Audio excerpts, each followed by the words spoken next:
The first full day of workouts for the Atlanta Braves was rather eventful and rather costly with injuries. Let's talk about it.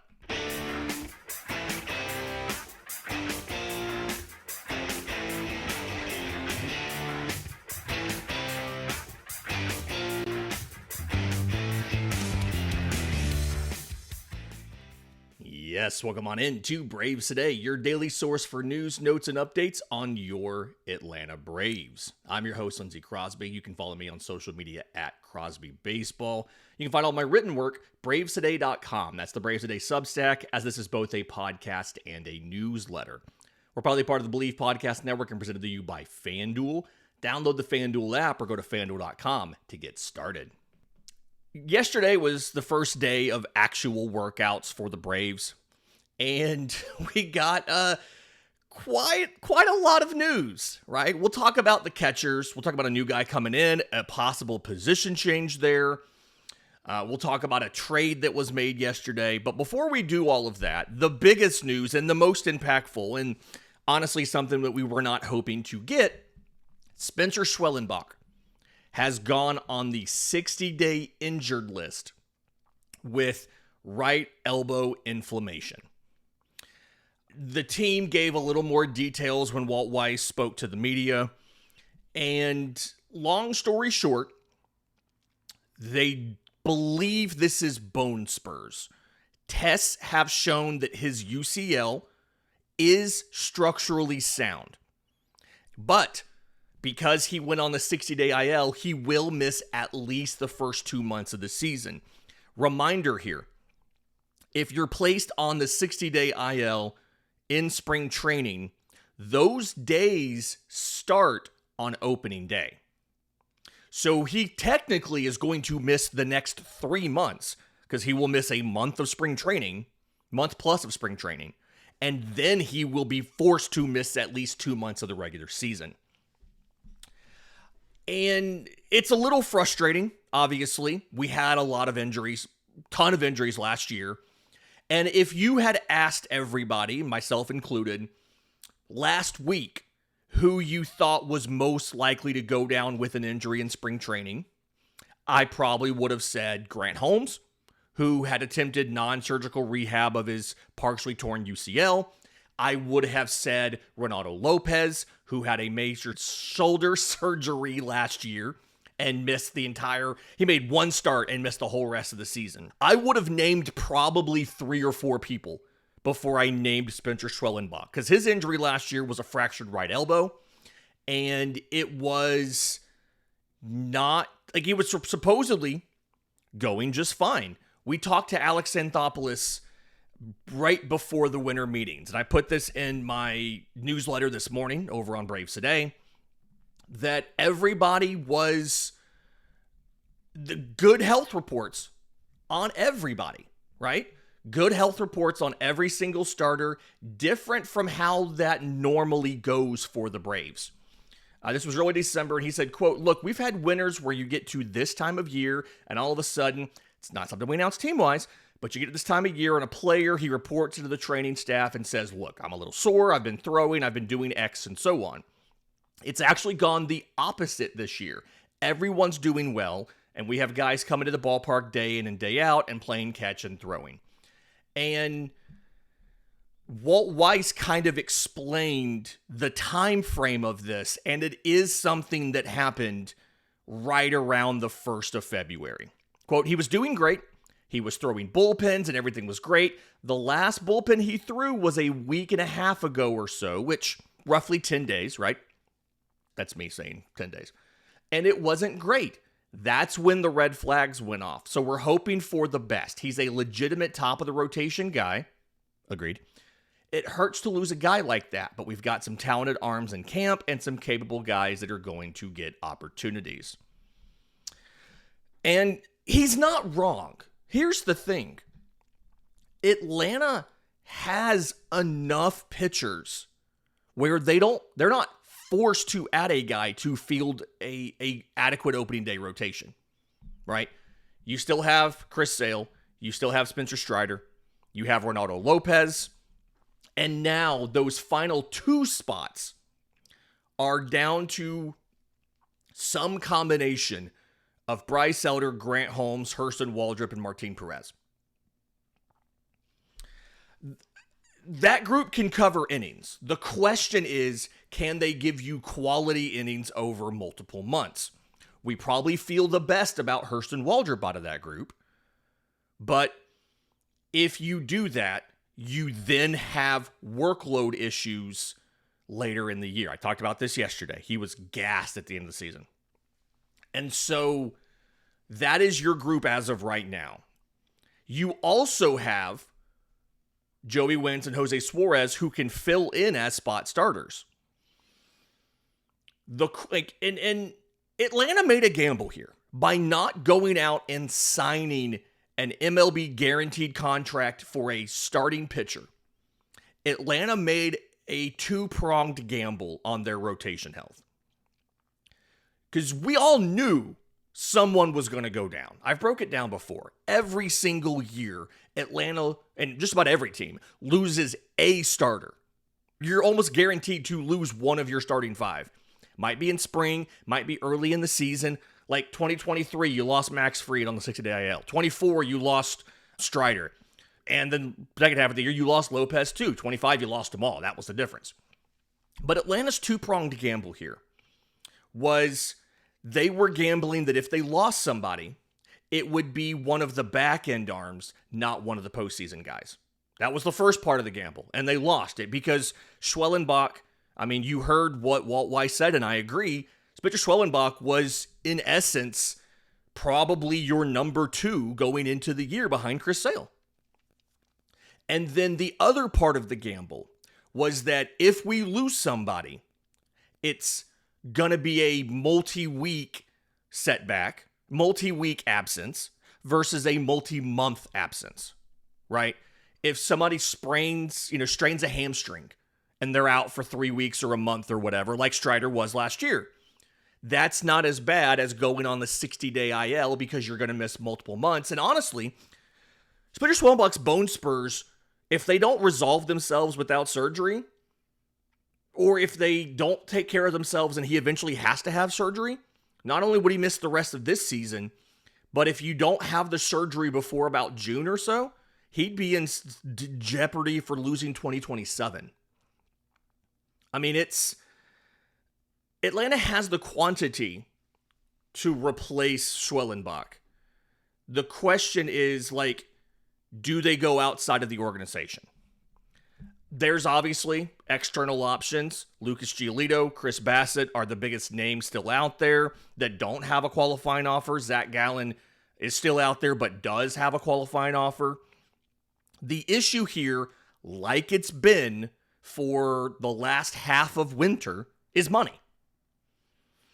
Atlanta's CBT payroll right now, under the luxury tax, is $260.1 million. The third tier of the CBT is $284. And he's characterized that as like a hard limit, that they do not want to go over tier 3. Because if you go into tier 1 and tier 2, it's just money, right? You're just paying a percentage in tax. But when you get to tier 3 and you break tier 3, your first draft pick gets moved back 10 spots. And AA has always made that sound like it's a much bigger deal than just the cash penalties. I pulled the actual quote from after the season when we talked to AA. Quote, if you have those teams that are well over, you're losing draft position and things like that. There's a real opportunity cost there. The opportunity cost for us is dollars. It's not, in my view, the same as moving back in the draft and things like that. And so if we're taking AA at his word, and I know some people don't, I tend to do that because I'd never have felt like he's lying to me, then the Braves would have roughly $23 million in spending. But they want to keep $10 million or so for the trade deadline. So if you look at everybody who signed for under for $13 million or less this winter as a starter, Dustin May, Cody Ponce, Adrian Hauser, Brad Keller, Tyler Mahle, Zach Eflin, Steven Motts, Drew Anderson, Aaron Savali, Chris Paddock, Jose Urquidy, Eric Fetty. None of those names are very inspiring.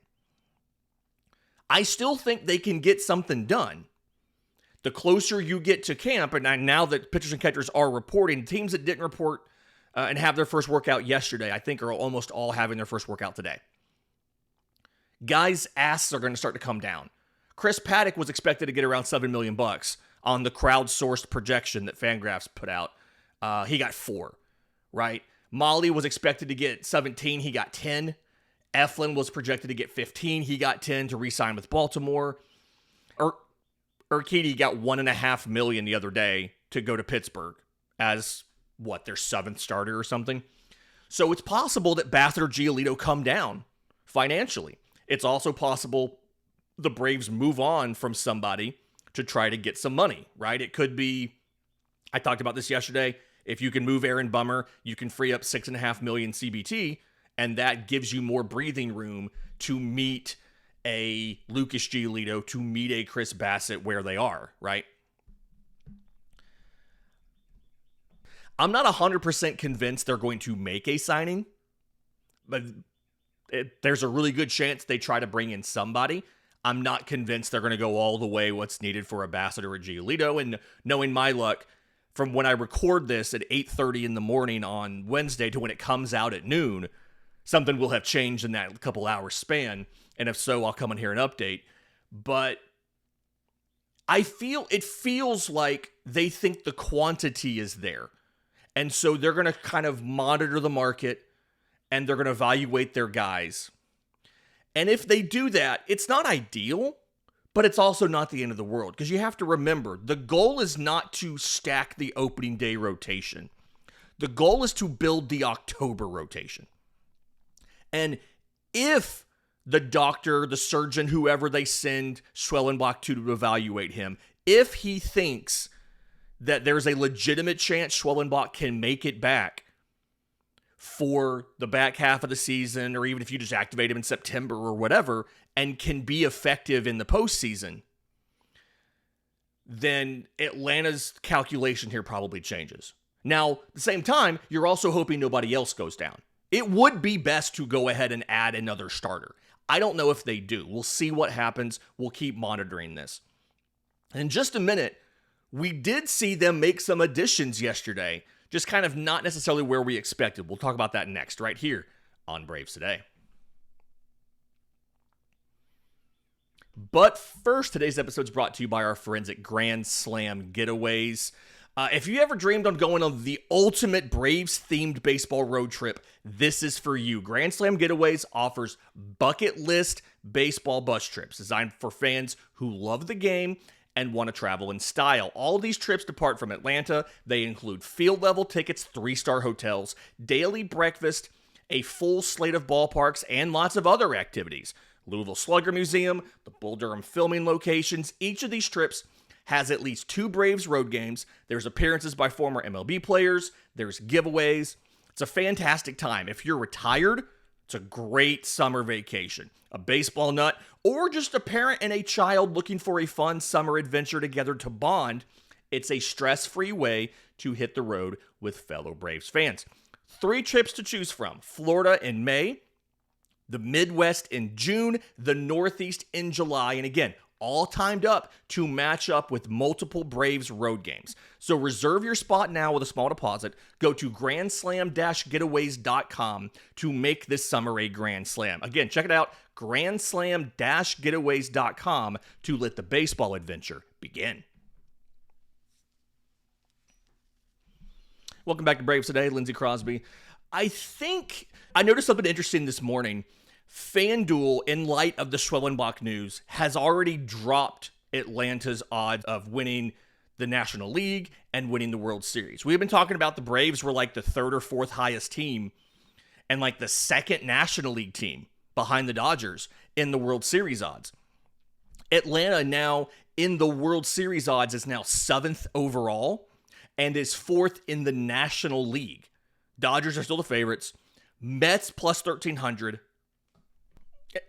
And Atlanta's at plus 1,700. So, it's frustrating that again, you lost both ends of the gamble there. But something that I think could help Atlanta get back up in the World Series odds, we're not going to find out till the season starts, is Spencer Strider becoming Spencer Strider again. And I do think there's a little bit of misunderstanding about his season and what exactly was going poorly for him. Okay, so the overall numbers for Spencer Strider last year, absolutely not good. 7-14, 4.45 ERA. It was a 4.53 FIP. Had 131 strikeouts and 125 in the third inning. So like 24% strikeout rate, 9.5% walk rate, 3.7% homer rate. If you look from his 2023 to last year, everything went the wrong direction. Strikeout rate was down 12.5%. Home run rate was up almost a full percent. Walk rate was up almost 2 full percent. Bryce Elder was within 5 percentage points of Spencer Strider's strikeout rate last year. But you can break Strider's season up into multiple groups. And I think if you see how he improved after the rough stretch in the middle, you can start to see how Strider could get back to being maximally effective this year. So, April through July, 77 2/3 innings, 3.71 ERA. Not great, but not awful, right? You'll take a 3.71 ERA. August 6th through August 18th, 3 starts at home versus Milwaukee, on the road versus the Mets, at home versus the White Sox. 15.43 ERA. He allows, math in my head here, he allows 20 earned runs in 11 2/3 innings. He gave up 7 of his 20 home runs in that 3-game stretch. 29 hits, 4 walks. It was a 2.946 whip, if I did my math right. But then after that, they gave him extra time. He threw 2 bullpens after that third of those starts. I think at least one of them, maybe both, were at Maven Baseball Lab. And from folks I talked to who know the Maven folks and are familiar with their business activities, the atmosphere in the lab was characterized as, quote, all hands on deck to figure out and help Spencer get back to where he was. He came back a week later, so he had a full 7 days between starts. After that stretch, from August 25th through September 27th, he had a 2.50 ERA in 36 innings. And a lot of the issues he had in that stretch came down to his fastball. He was not able to have the movement profile needed to keep folks from crushing his fastball. So he couldn't reliably throw it in the zone. So he was getting behind in the count, and it forced him to bring his slider or that bad fastball into the zone to not walk guys. And when he did, it got rocked. I broke the whole thing down this morning over on Braves Today on the newsletter. But he spent a week in the lab, right? 2 bullpens, a lot of work with Maven, and he came out of it and he looked much better. He was sequencing better. He minimized some of the fastball usage, really ramped up the curveball and the changeup. The movement profile was better. It wasn't completely back to 23, but it was a lot better than it was. And he was a very effective pitcher. Again, 2.50 ERA down the stretch. We talked about this back in, I think, December. Jeremy Hefner going on MLB Network Radio and talking to CJ Nikowski about some of the other mechanical stuff they figured out with Strider. It feels like Spencer Strider knows what he has to do to get back to being Spencer Strider. And there's 2 schools of thought here I've noticed. School of thought number 1 is that he's cooked. He's never going to be that same guy again. And there's 2 different ways that people express that thought. The first one is just kind of emotional, right? Oh, he was bad last year. He's only throwing 96, which is still like a 70th percentile fastball velocity, by the way.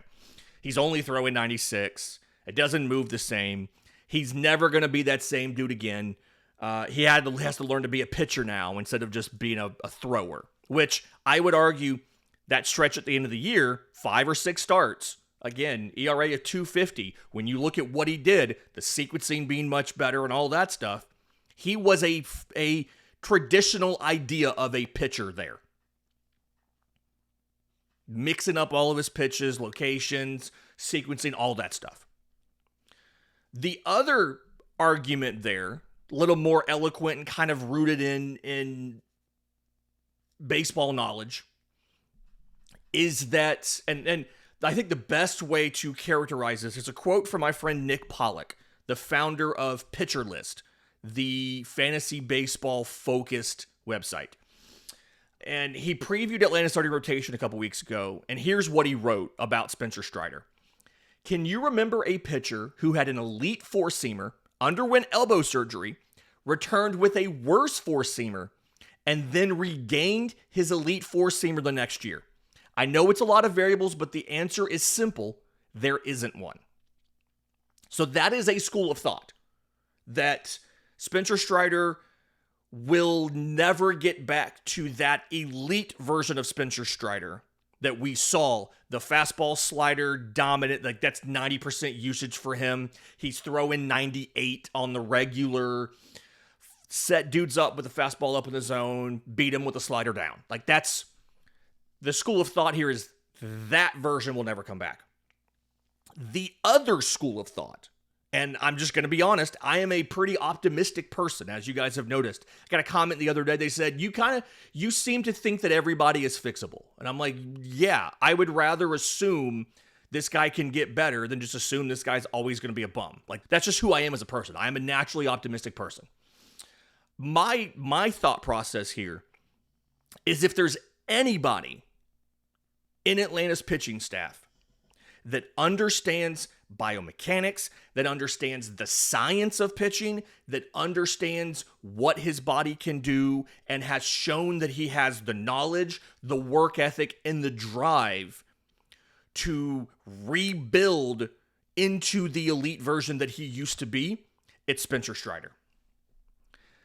He is notorious for being able to get super deep into the weeds on motor preferences and pronation versus supination, and just understanding the science behind how this works. Maybe there's a new pitch coming. Maybe, Spencer Strider surprised us with the curveball going into 24. Maybe this is something where he feels like, hey, my fastball is never going to regain the exact same profile that it was, and I need to be able to throw a fastball in the zone that misses barrels, so he adds a two-seamer. Maybe he's going to come, and when we see him throw an actual bullpen this week, because we saw him warm up yesterday, but that was it. Maybe he's going to throw a two-seamer. Maybe he's adding a sinker or a cutter or something. I'd love if he added the cutters, because I love when anybody adds a cutter. But I tend to believe that Strider can figure it out. And here's the thing, the Braves need him to. Without Spencer Schwellenbach, and again, I don't want to assume you're going to have him back for the back half of the season. It feels like the safest thing to do is to assume he is done for the year. And you've got to figure out, Strider's got to be your number 2 behind Sale. Lopez has to be your number 3 behind Strider. Then Spencer Strider needs to figure it out. He may already have. We'll find out. Our first glimpse of it will be this week. In just a minute, let's finally get to those other transactions that I teased. We'll do that next, right here on Braves Today. But first, today's episode is brought to you by our friends at Fantrax. This is the most comprehensive fantasy baseball platform that has ever been created. The player pool is incredibly deep. You can customize anything for your league. Again, we set up a Braves Today redraft fantasy league in the Discord. Links in the episode description if you want to join the Discord, by the way. And I was setting up a scoring system, and there are so many options you can pick for your scoring, whether it's points, whether it's head-to-head, whether it's 5 categories, 8 categories. There's so many options, incredibly customizable. And my favorite feature of this, as somebody who does a lot of stuff between my day job, writing for Braves Today, doing the Braves Today podcast, and then other freelance baseball work that I do, whether it's for Locked On, like the postcast, or college baseball stuff, whatever, is the app will pop up and give you a notification on your phone if you have somebody in your fantasy lineup that day who is not in the real life lineup, or if you have a pitcher on your bench that's starting that day and you forgot to swap them in. I love that feature. So go to fantrax.com, fantrax.com/Braves Today to sign up now. You can do a completely free league. Again, fantrax with an X.com/Braves Today. Final segment of Braves Today, Lindsay Crosby. There's a couple things that happened outside of Spencer Schwellenbach and this whole story yesterday in spring training. The first is that Atlanta placed Joe Jimenez on the 60-day IL last night. They called it a left articular cartilage injury. This is the cartilage in the left knee. This is the same issue that he's been dealing with. I believe it was the same leg that took the entire 2025 season from him, right? He had surgery after the 24 season. He was trying to come back later in the year last year, had a setback. They had to redo the surgery. And now he's on the 60-day IL and is not going to debut until at least late May. This is, to me, a similar situation to Spencer Schwellenbach, especially because Jimenez missed all of 25 as well. I don't want to assume you will get anything out of Joe Jimenez this year, which is a bummer, not Aaron Bummer, because Joe Jimenez was very, very good for the Braves when they've had him on the field. Like in his last full season in 2024, he had a 2.62 ERA in 68 2/3 innings, picked up 3 saves, had 82 strikeouts, and had a whip, walks plus hits per innings pitched, of just under 1. So he allowed less than 1 base runner an inning, struck out more than a guy an inning, and had an ERA of 2.62. And his StatCast card was incredibly red. Just a ton of red. But now he's lost an entire full season, and he's going to miss at least part of this year. And this is a situation, unlike the rotation, where Atlanta was able to go ahead and add a replacement for him in Robert Suarez. Now, the flip side of this is Atlanta had to pay Robert Suarez as a closer, to get him as the setup man. Robert Suarez is on a 3-year, $45 million deal. Now, his salary's only $13 million this year, and it jumps to $16 million in 27 and 28, when ostensibly he'll be taking over for Raisel Iglesias as the team's closer for the final 2 years. So in essence, they signed another closer this year. They signed a closer a year earlier than they had to, and went ahead and stuck him in as the leverage arm to replace Jimenez, with the plans of him becoming the closer in 2027. So they did cover that. The corresponding move for putting Jimenez on the 60-day IL was claiming making a cash considerations trade with the Tampa Bay Rays to get Brett Wisely back. Atlanta had claimed him off of waivers in mid-September of last year. He played a little bit of second base for Atlanta down the stretch after Ozzie got hurt. They DFA'd him in early January to grab somebody else off of waivers. And then him and Ken Waldichuk together got traded to Tampa for cash. Wisely made it just about a month. And then Tampa Bay DFA'd Wisely to grab somebody else. So just kind of bouncing around. He now joins a giant group of contenders for that final bench spot.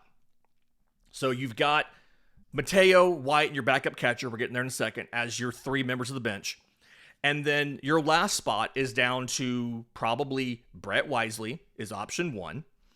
You have Tristan English in camp. He doesn't play shortstop, but he's corner infielder. First, third, can play some corner outfield as well. You've got Luke Williams. You've got Aaron Schunk, who's a local kid. You've got Luke Waddell. Jim Jarvis is there. Couple different options. Jarvis has never debuted. He's probably going back to the minors. So is Alex Lodis and John Gill. John Heel. I didn't mention them because they're not going to be contenders for that final spot. But Wisely is on the 40-man roster now. He has a 40-man spot. So kind of by default here, he feels like he's your favorite over a non-40-man guy in Luke Williams or Aaron Schunk or Kyle, whoever else, right? Kyle Farmer's an NRI. He's not on the 40-man roster either. Now, that being said, you can still make some 40-man roster spots. You can put AJ Smith-Shawver on the 60-day IL. We know he's not going to come back before the end of May. You can do that. And then anybody else who gets injured who's going to miss multiple months, you can put them on the 60-day IL and make a 40-man spot. So if you want to promote one of those guys, you can. The other 40-man spot that was created yesterday, the corresponding move for Schwellenbach, was signing Jonah Heim to a major league deal. $1.25 million. He's now going to be your favorite to be the backup catcher over Chadwick Tromp and Sandy Leone. He's a guy I've mentioned a couple times on the newsletter, I think on here as well, a week or two ago. He hits left. He's not been good the last couple seasons. He's just really struggled. I don't know if he was injured, bad performance, he went on a bad Rangers team or whatever.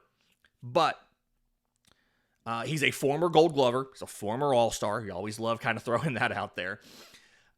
Who did some good work with Tim Hires in Texas when they won the 2023 World Series. He's been pretty decent in his career against lefties. WRC plus is over 100. And so you absolutely have the ability to play him as the other half of the Mike Yastrzemski platoon and just stick Profar in left on those days. My big question is if he looks more like the guy that was really good earlier in his career with Texas, does he maybe stick around when Sean Murphy's back? That's my big question. Because if you want to run Drake Baldwin at DH a bunch, I could see the team being comfortable having a third catcher. We saw that a little bit last year when they stopped using Ozuna every day as the DH and Baldwin DH some. They called up Sandy Leone for a couple weeks and they had just carried 3 catchers. I wonder if they'll do that again this year. Another option you could maybe see, Nacho Alvarez was warming up with the catchers yesterday. I thought it was just kind of he was warming up because he was a position player and he was there. And then he got in pads and started catching off the machine and all of that. Our friend Gorov, who was on the show last week to talk prospects, said he reached out to a scout who knows Nacho. And last year, this was discussed about him potentially having more value at catcher than as a backup infielder that can't play shortstop. It does look like he has the Eddie Perez style body frame to be a catcher if you've ever seen him. And apparently the scout told Gorov that they could see Nacho legitimately trying to move to catcher. So maybe he worked on it on the offseason. Maybe they just started this yesterday. But that would be, he does have an option left. You could always send Nacho back to the minors this year, let him play as a catcher who has the versatility to cover some third base for you or some first base for you. It does, however, eliminate a potential option if you decide he is full-time catcher now. It does eliminate an option to replace Ozzie Albies after this season. So you got to hope one of the young guys, Kyle Farmer, sticks around and shows he's good enough. You got to hope that Jim Jarvis is ready or something like that to be second base if you have to move on from Ozzie, or else you have to jump into this offseason's free agent market at second base. There's a bunch of guys in there. It's a really good free agent market at second base. Everybody from Brandon Lau to Jazz Chisholm, plenty of options at second base. So maybe they jump into the market. We'll see what happens. Last little bit of news from Northport is that Sean Murphy is starting to run as of today. He does not have a timeline to return, but he has a list of the things that he has to be able to do, and he's, quote, checking boxes off that list. No time frame from Murphy on when he's going to come back. If they think it will take more than 2 months and they need a 40-man roster spot, they could put him on the 60-day IL. You hope it doesn't take that long, but if Heim gets back to his original form and he is hitting pretty well, you could see a scenario where they slow play Sean Murphy to make sure he is fully healthy and ready to hit, and they let Jonah Heim hang out with Drake Baldwin in the majors. We'll see what happens. That'll do it for today's episode of Braves Today. Do me a favor, like the video, please subscribe, both here and on the newsletter, bravestoday.com. And if you're wanting it, because people asked, bravestoday.shop is the merchandise for Braves Today. We have everything from hats and koozies to shirts and hoodies, cups, coffee mugs, all that good stuff. Until next time, this has been Braves Today.